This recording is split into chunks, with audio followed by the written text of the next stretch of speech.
2024 लोकसभा चुनाव के लिए तमाम राजनीतिक दलों ने अभी से जोर शोर से तैयारियां शुरू कर दी। प्रधानमंत्री नरेंद्र मोदी को किसी भी तरह अगली जीत से रोकने के लिए विपक्ष एकजुट भी होता दिख रहा है। वहीं इस बीच कांग्रेस नेता आचार्य प्रमोद कृष्णम ने कांग्रेस महासचिव प्रियंका गांधी के पक्ष में बड़ा बयान दे दिया। ये सब लोग बहुत बड़े नेता हैं, लेकिन एक रीजन तक इनकी अपील है। नेताओं के मिलने से मोदी नहीं हारते हैं, नेताओं के मिलने से जनता नहीं मिलती है। कई चुनाव में आपने देखा। तो मैं विपक्ष को अपील करना चाहता हूं कि अगर वो सच में ईमानदारी के साथ मोदी को हराना चाहते हैं तो प्रियंका गांधी को प्रधानमंत्री के पद का उम्मीदवार बनाना चाहिए।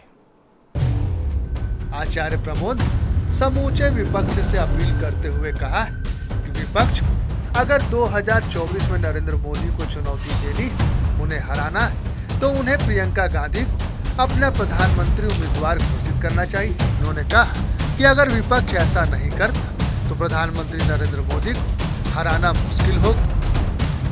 देखिए, रात के अंधेरे को दूर करने के लिए सूरज की एक किरण चाहिए। बुझे हुए चिरागों से रोशनी नहीं होती है। 2024 का जो चुनाव है, ये चेहरों का चुनाव होगा और इस देश की राजनीति में नरेंद्र मोदी एक बहुत बड़ा चेहरा है। अगर नरेंद्र मोदी को हराना है, 2024 में बीजेपी को हटाना है, तो विपक्ष को एक बड़ा चेहरा देना पड़ेगा, जिसकी पॉपुलैरिटी हो, जिसकी क्रेडिबिलिटी हो, जिसकी एक्सेप्टेबिलिटी हो।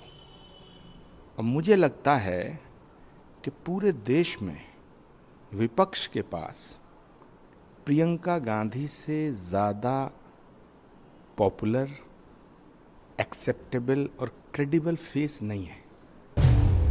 वहीं आचार्य प्रमोद कृष्णम ने एक सवाल के जवाब में कहा कि प्रधानमंत्री नरेंद्र मोदी बीजेपी से बड़े हो गए, इसलिए जनता ये जानना चाहती है कि अब की चुनाव मोदी के सामने कौन होगा।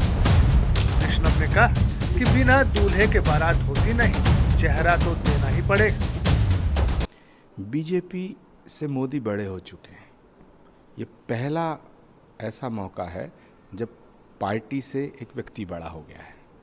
बीजेपी आज छोटी है, मोदी बड़े हैं, तो इसलिए अब जो चुनाव होगा वो मोदी वर्सेस कौन। देश की जनता ये जानना चाहती है कि मोदी वर्सेस कौन, और बिना दूल्हे की बारात होती नहीं है, चेहरा देना पड़ेगा। और मुझे लगता है कि समस्त विपक्ष को, संयुक्त विपक्ष को प्रियंका गांधी जी को प्रधानमंत्री के पद का उम्मीदवार बनाना चाहिए। और अगर वो ऐसा नहीं करते हैं तो फिर मुझे लगता है मोदी को हराना मुमकिन नहीं है। वहीं राहुल गांधी की भूमिका के सवाल उन्होंने कहा कि राहुल गांधी एक तपस्वी की भूमिका में है। देखिए, राहुल गांधी जी एक तपस्वी की भूमिका में हैं।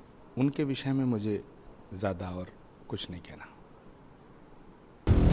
आपको बता दें कि लोकसभा चुनाव को लेकर सपा प्रमुख अखिलेश यादव, बिहार के सीएम नीतीश कुमार, पश्चिम बंगाल की सीएम ममता बनर्जी और तेलंगाना के सीएम केसीआर से मिलकर तीसरा मोर्चा बनाने की कवायद में जुटे। तो वहीं ओम प्रकाश राजभर जैसे नेता बीएसपी प्रमुख मायावती को प्रधानमंत्री उम्मीदवार बनाकर सबको एक साथ बीजेपी के खिलाफ लोकसभा के रण में उतरने की अपील करते दिखाई दे रहे हैं।